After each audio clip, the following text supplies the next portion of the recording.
And greetings, everyone, and my fellow heretics. This is your favorite free grace heretic here, Kurt, and I'm at a new park.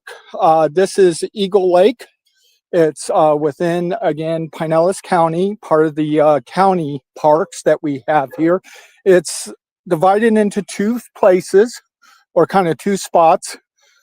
I'm at the smaller end, and then there's the front end, which also goes back further and things like that. So you have all these different things that are going on. So I thought I'd go ahead and share some of that. As you can see in the background, the trees, the bushes, the other things like that. There's some other great things that I'm going to show you and all about this park. Not the whole thing. It takes too long to walk through the whole thing and stuff. But while I'm doing that, I'm going to go ahead and share my education. Now, you ask, why are you sharing your education? What are you trying to be? No, I'm just trying to share how I've come to where I'm at and how God has used education in my life, both formal and informal, in dealing with these type of things. So that's what I wanted to do. Hello, Kevin. Glad to have you here listening in. So, as I said, at the age of 4, I came to know the Lord as my Savior. Well, I was in a church called Garden City Baptist Church.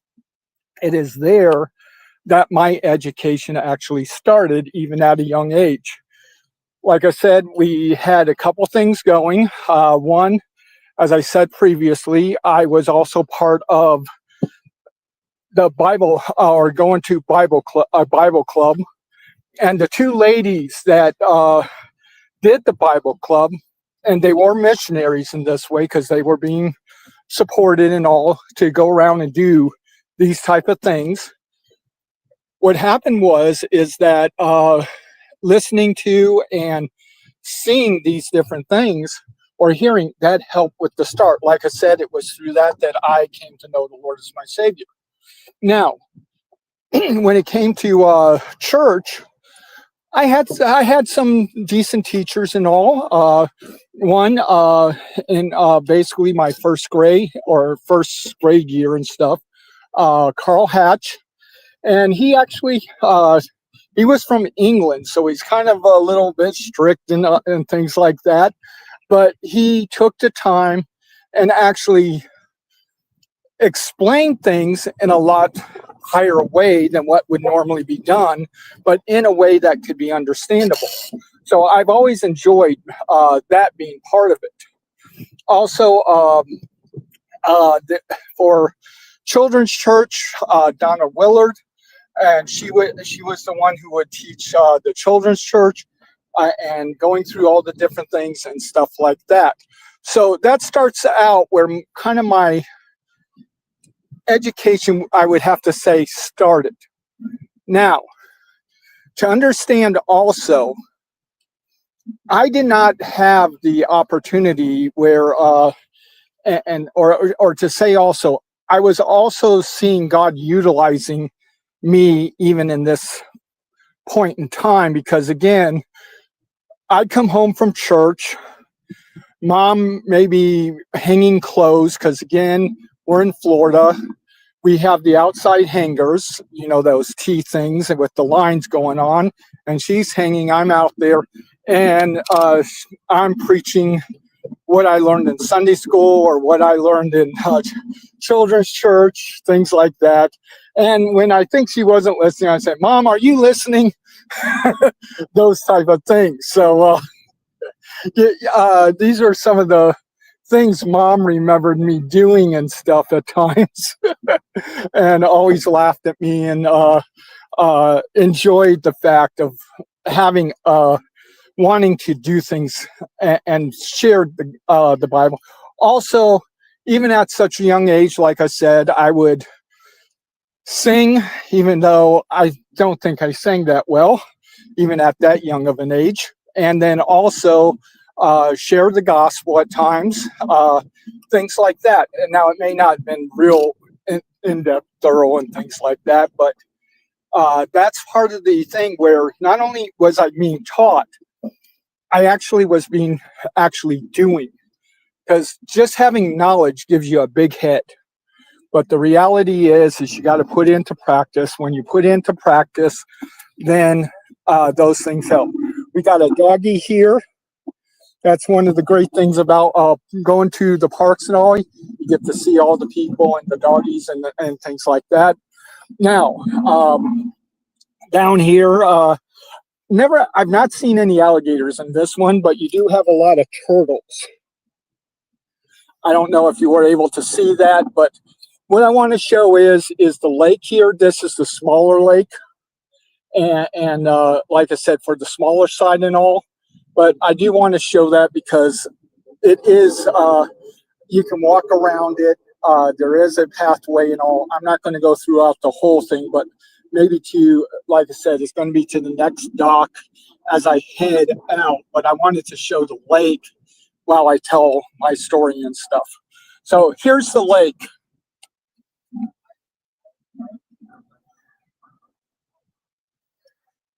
Today's a little bit of a windier day, which I do enjoy. As you can see, you got people on the other side there coming back. This is the other dock that I'm going to be heading towards. We're not going to really get to this dock. And then you come around and here we are now, back to where we were. And here's the doggy. Say hi. So, as you can tell, I love dogs. So anytime I see a doggy, I get excited. I can't own one myself. I'm too busy, got too much stuff, costs too much. So I get to enjoy other people's doggies and doing that. It's fun because you meet such lovable dogs and dealing with.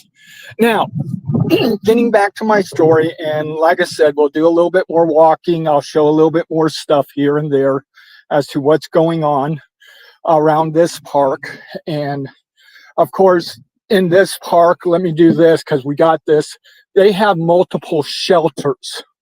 And of course, that's where the picnic tables are. They have grills, so you can grill. And being that it's Florida, it's open year round. So here's the one of the shelters, number 6.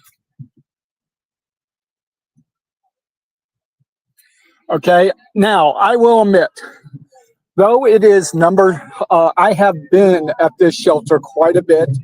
Right now it's reserved for the people that were there. But I have actually sat with my computer, my laptop. I'm doing the stuff, and I'm doing my Bible studies, getting ready for further on doing my the teaching I do on Tuesdays. Also, other things like with even the StreamYards that I do. I'm looking into things and stuff like that. So it's not like I don't do anything. I try not to, but it doesn't always happen. Anyways, and right in here, they have a full playground for the kids. Now, it has a lot more safety features and stuff like that, but still, this is the playground. Let me show you that.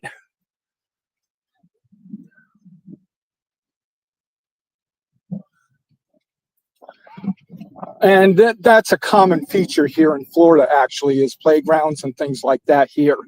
So anyways, let me go on while we go for further down the pathway here.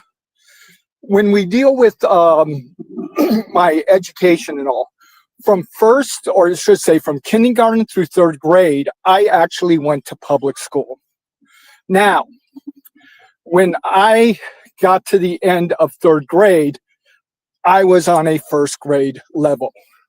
Now, you got to understand, during my time of going to school, Florida was the 2nd lowest when it comes to government school education. There was one state called Arkansas where a former president who was governor at that time, Clinton, and he had the worst state. So at least I can say that. Now, Florida actually has risen and done really worked on a lot of things to make it a lot better and stuff. So the education, though it's still a public education, it has all the problems that come with it. But the reality is that when it comes to working on, it has improved and things like that. So what basically happened was, from 3rd to 4th grade, I was going to a school just right about a half a mile from my house. I actually walked there as a kid and walked back and things like that. So what happened is that this was in the 70s, and they were doing the whole desegregation thing and stuff like that. And they were going to go ahead and change to make where I will be shipped down to the south side, because I'm on the north side. Of course, the south side is where a lot of the black people lived and stuff. And the problem is my dad is very prejudiced. That's just how he was and stuff. And so he told my mom, get him into a private school. I'm not going to have him shipped down there and stuff like that. And as my mom would always put it, my dad hated black people more than he hated God. And let me tell you, my dad did not appreciate religion, Christianity, things like that, just because he didn't see anything really good in it. Now, the problem is he's looking at people. And of course, people are going to be disappointing and stuff. So anyways, from starting in 3rd grade, I went to First Baptist Church, which is the school there. And we went from 4th grade to 6th grade. Now, during that time, part of the thing is that it really changed up, where I was forced to learn how to study. And it took a while to catch up and to get to a place where I can really be able to do some stuff. It was a struggle. Let me tell you this. In 4th grade, I couldn't tell the difference between a noun and a verb. That's how bad my education was, and my understanding and know-how. But I did get in, we did go through, and from there, the school only went up to 6th grade. So that's the reason why. Then left. And then what happened is we went in from 6th grade to 7th grade. I went to Northside Christian. It's there that I actually had opportunities to serve in different ways.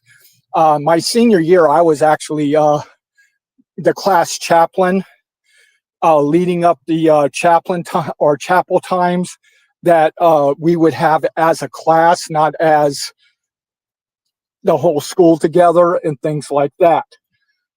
So you do have these different things that are taking place. So again, part of my education had to do with not only getting knowledge, getting Bible knowledge, things like that, but also moving it to the next step to actually implementing it. And that is a very needed thing. And I think that's where that has helped me out a lot, because again, it's taking the knowledge, putting it into practice, and realizing having all this knowledge, you still need to lean on the Lord. Your knowledge is not going to make you successful in ministry and stuff like that. You really have to lean on the Lord. So in dealing with that, what we're dealing with is during high school, I was also part of the Boy Scouts. This is before it went the way it went and stuff. And in dealing with that, I actually was the chaplain, since I was the one who had a mindset and things like that on things of the Lord. So when we go camping, we would have a time on Sunday where I would bring something of God's word. And then then we went off and did what we normally did and stuff. But again, being the chaplain, I had those opportunities to share, to help, and deal with. So I find, like I said, a lot of my education also came with practice in a lot of ways. Now, as I'm continuing with high school, one of the things that is happening is that in my the class, or my Sunday school class with the youth, for the most part, the person who was teaching us was actually the pastor. Well, what he did was he stepped back and he allowed another person to come in. The problem is this person was only a couple years old in the faith. Knowledge wasn't there. I was smarter than he was. I was asking questions he can't answer. I was asking questions that the other kids can't answer at times. And the thing is these kids knew I knew the Bible. When it was like for Bible quizzing and stuff, like they always wanted me on the team because I knew answers. So they knew how I was and stuff. But what happened is that I decided to leave the Sunday school class with the youth, and I went to the class where the old people were. And this guy named Dr. David Sexsmith was teaching. It is from him that I first was introduced to dispensationalism. Going through some of the different things, learning things. He gave me books, things like that, because he knew I was involved in ministry, doing things even at this point, and that of helping in my education. So he provided books that basically he was no longer using because it was too early, or it was too at the beginning, and he's more advanced and stuff. Well, even with that, I have to admit, upon hearing about dispensationalism and all, I always had a hard time with this, with Schofield's, and that's the definition they used, with Schofield's definition, that dispensations, you got the first one started, then it have to end for a new dispensation. And then with looking at so-called 7 dispensations, you're looking at, okay, innocent. Okay, I can see where that may not continue or something like that. But then you said conscience. And I'm like, we're still dealing with conscience today. Then you deal with government. Of course, I know I don't see conscience and government as a dispensational anymore. I see covenant, because again, conscience came from the tree of the knowledge of good and evil, having that ability. And that's how God allowed us to go about doing things. Then God went ahead and with the government, that would be the second Noahic covenant, and how government got started and things. So again, a covenant is not a dispensation, and dealing with some of these type of things. But anyways, even in that, I started asking questions, looking into, not quite understanding some things, and dealing with. But again, you got to continue to grow, continue to look in, continue to study. And so I decided, of course, my idea was eventually to be a pastor of a church. Well, that wasn't God's plan. For my life, and but in the way it was and stuff, and how seeing and all, that was what I was kind of looking at and things like that. But the reality is in my study and education, all, it allowed me to do ministries I would never even thought of been able to do and stuff. So God had a different way of me using the education I had. So I went to a school called Spurgeon Baptist Bible College.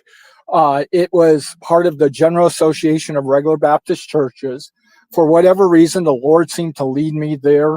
I I'll admit part of it's price, part of it was when it came to the SATs. I am horrible at those standardized tests, and I was able to get in. Well, the thing is when I'm actually doing the schooling, I'm an A-B student with no problem. When I do standardized tests, I flunk them. So I'm not good at standardized tests at all. So what happened is like I said, at Spurgeon, I'm going through getting the education, getting the different things. Now, again, being that it's GRBC, they're focusing in on GRBC mentality and stuff like that. So in dealing with that, part of it was I was involved in a local church where I was able to teach a class, teach children's church, things like that. The other thing that, just to go back a little bit, since I was like 7, 8 years old, I've always went to a week of summer camp.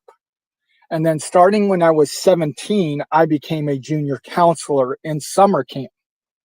And that continued.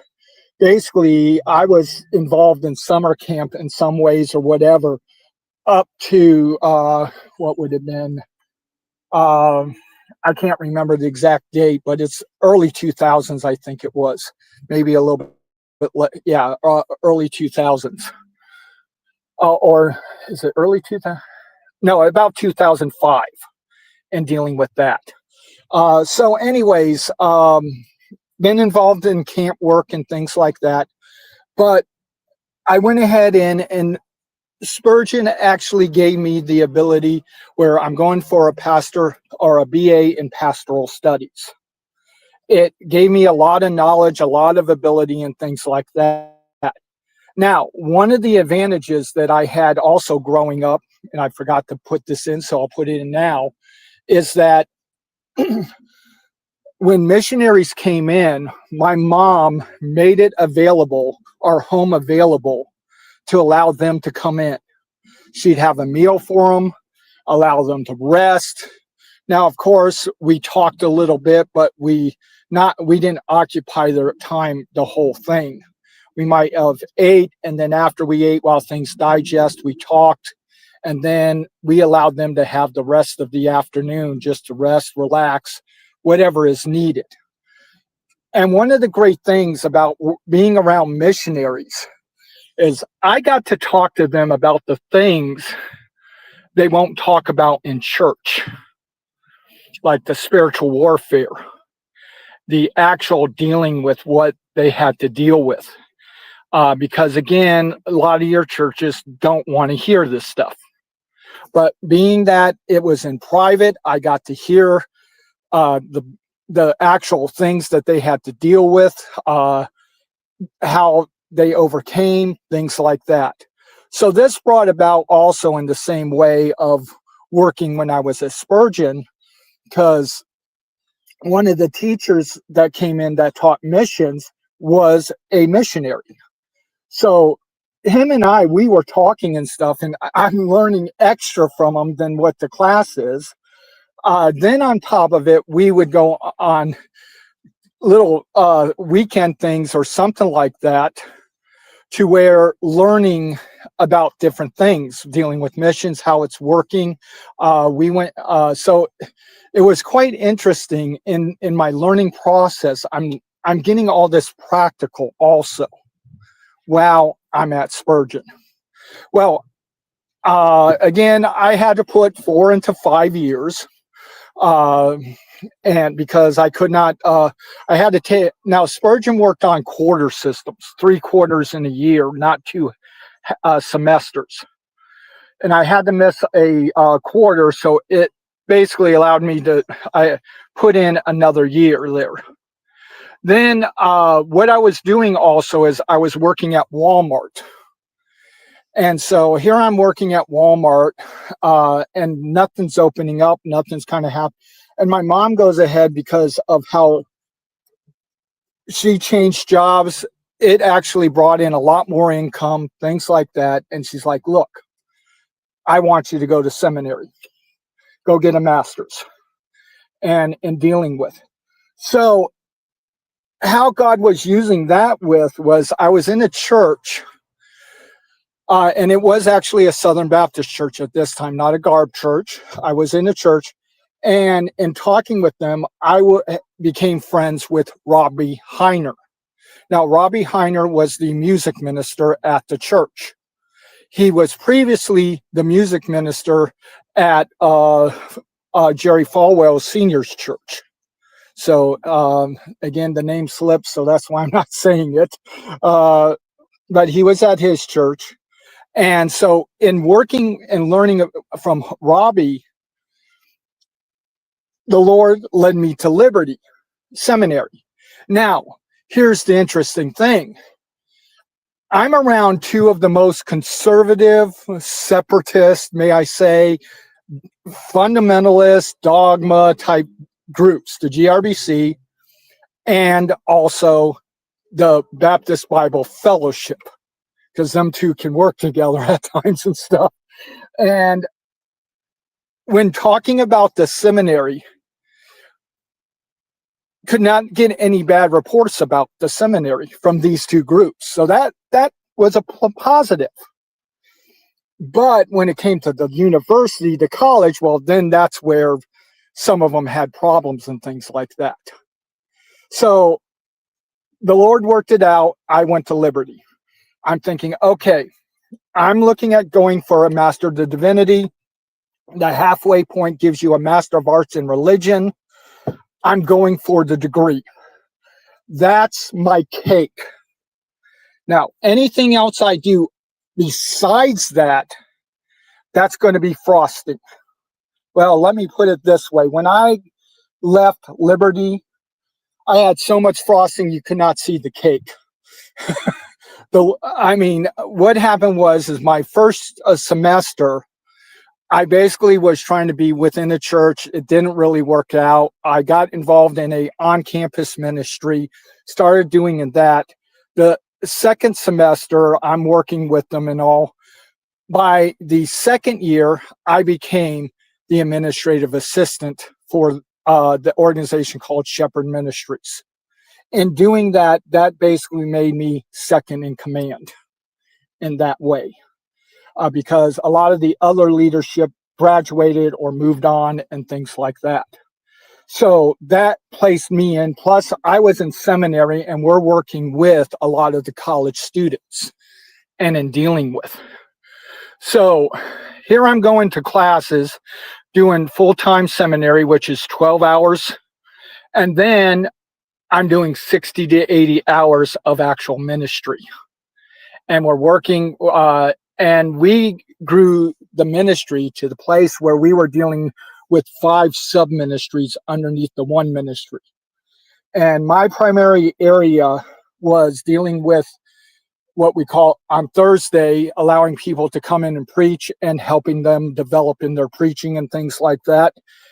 Now, of course, why I did that was also the teachers that did preaching lab had me help with their classes, both for undergraduate and upper, because of my ability. Now, I didn't get paid for that or whatever, but again, I volunteered, I helped out, and so that's for that. But the main ministry I dealt with was the trips, traveling. But when we first started, it was a matter of, okay, we went in, we used it as a learning thing and all, but we redeveloped our thinking. Instead of us going in as a learning, just a learning, we actually then changed it up to where since we are being taught and stuff to do ministry, and since the leadership is actually training those people that are coming with us, and then we're going into the churches as leaders,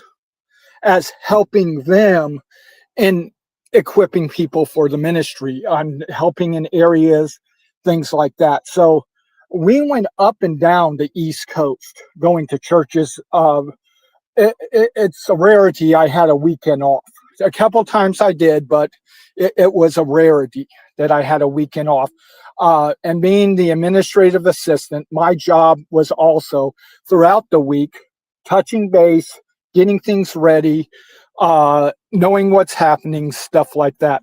We even did things on the breaks, not so much Christmas break, but on spring break, and where we had things set up, and we went and did ministry over the spring break and all.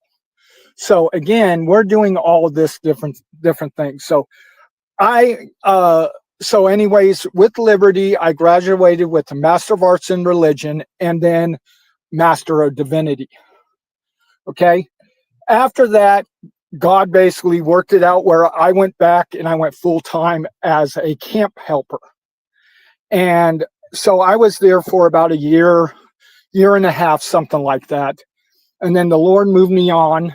I actually moved back to Virginia, waited a little bit, got into a church where it was more of a, if I may say, it was more of a moderate church in its thinking and stuff like that. I'm conservative, but because of my training at Liberty to work with other people, I was able to go in and see. And from there, for the youth, like I said, what was it? 13, 14 come to know the Lord as their Savior over the year and a half that I was there. That was taking place and stuff like that. And the problem is they never had a youth minister. They have not really had an increase of people coming forward like this for like 20 years. So you had these little different things, but the reality is I was coming in, rocking the boat a little bit because, again, I'm bringing in new ideas and things like that. Second of all is I also had to deal with a lady that really is upset because she wanted my youth pastor position and it wasn't given to her. So, and she worked with and manipulated and basically, if I may say, got me fired. Because again, it dealt with the personnel committee and it was her family that got onto the personnel committee. The two that were not part of family, they would not even show up for this because they're like, look, we're not even going to be a part of this. There was nothing they could do anyways, because again, it turned into a majority vote and they had the majority and stuff like that. So anyways, as a result, things worked on, and I will admit, God then kind of put me in a stagnant area. Now, I still studied and looked at things, but as for ministry-wise, and part of that was God was bringing me back here to Florida, and to actually, how it worked out and all, was to go back, move in with my mom, and we found out she had cancer. So she already had cancer. We just now found out about it. And in dealing with that, I was able to be there for this time period and things like that. So anyways, in dealing with this, God used me in local churches or a local church, dealing with things and stuff like that. And then a couple of years ago, or about 2 years ago, I think it is, 2.5 years, I can't remember, I came on board where I went ahead and got back in touch with Charles, because that was part of the thing of dealing with is I was like saying, I haven't talked with him and he things like that, because he left Facebook. Well, I found out he was on Discord, worked it out some way, learned about Discord, because I had no clue about Discord because I'm an old guy and it takes me a bit to figure out these things. And in fact, he had to kind of help me out and tell me. So anyways, and that's been a lot of what's been happening with the behind the scenes is Charles has really been helping me to understand StreamYard better, some of the other stuff. In fact, he even asked me to do something today. He put in the chat because I couldn't figure it out.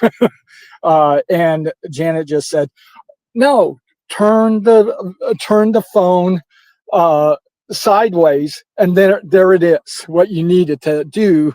It's like, what? And I'm like, And he's like, well, Janet, I said, well, it's better than me because I didn't know what to do and I couldn't figure it out.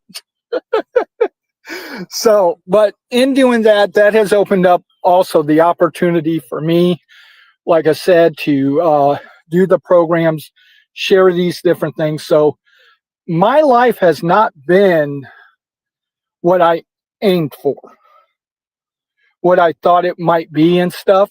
But that's perfectly fine. God has worked these things out, done these different things, and has allowed me and used me because I've been involved in, when I was part of the Southern Baptist, I was not only involved in the church, I was involved in the local convention. I was involved in, I was the youth association leader.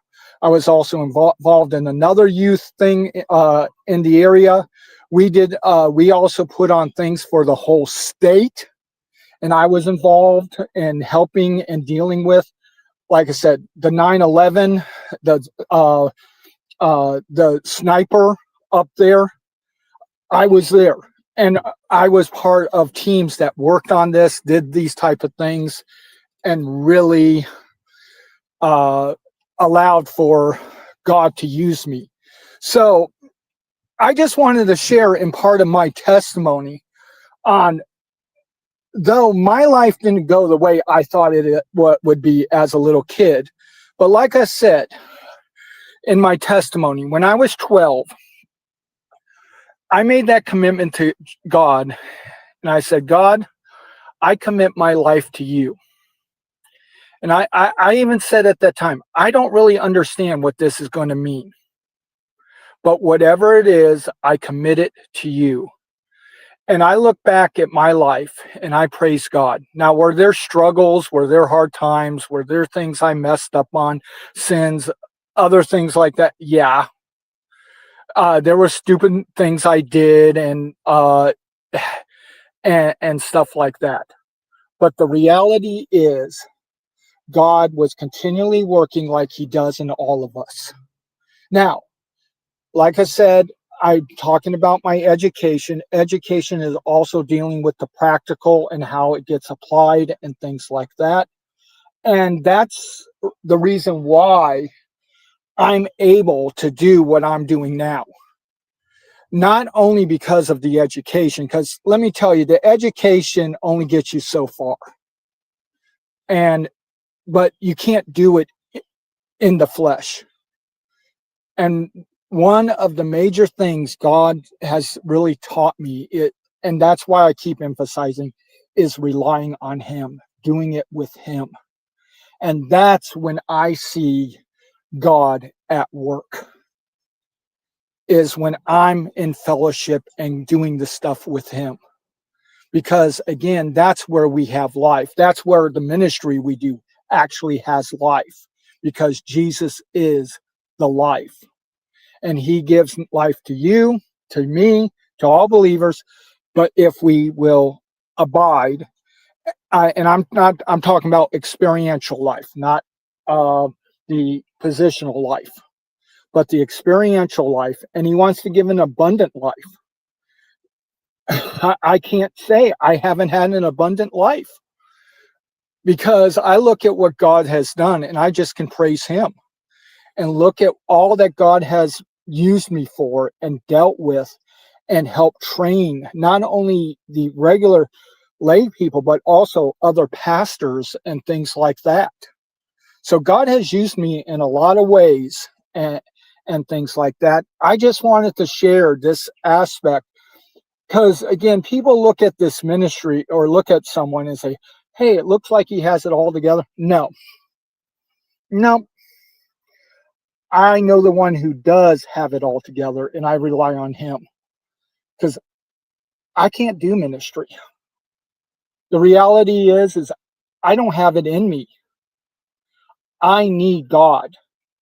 And that's why I wanted to share this, is to let you realize that no matter what God has called you to do, whether it be in a teaching position, more in the biblical sense, or even a teaching position in school or working 9-to-5 job or whatever it might be, do it with Jesus. Do it with God. That way you are experiencing an abundant life. And that's the only way to do this, because ministry cannot be done in the flesh. It has to be done with Jesus. And as a person, I'm 55 years old. I'm considered an old guy now, especially for the younger kids and all. I'm an old guy. Actually, I've always been mostly the old guy, because I'm always a couple years older than the groups I've been in. And part of able to be a leader and things like that, that's another thing of how God was working and using me and things like, but the reality is over the 55 years, I can say when I was not relying on the Lord, things messed up. But then coming back, God showed mercy, was able to work things around and make things better. And that's what I want to encourage you. Yes, I have a education, but at the same time, it only gets you so far. But in ministry, no. And let me tell you, ministry is wherever you are. You don't have to be in a full-time ministry type deal and things like that.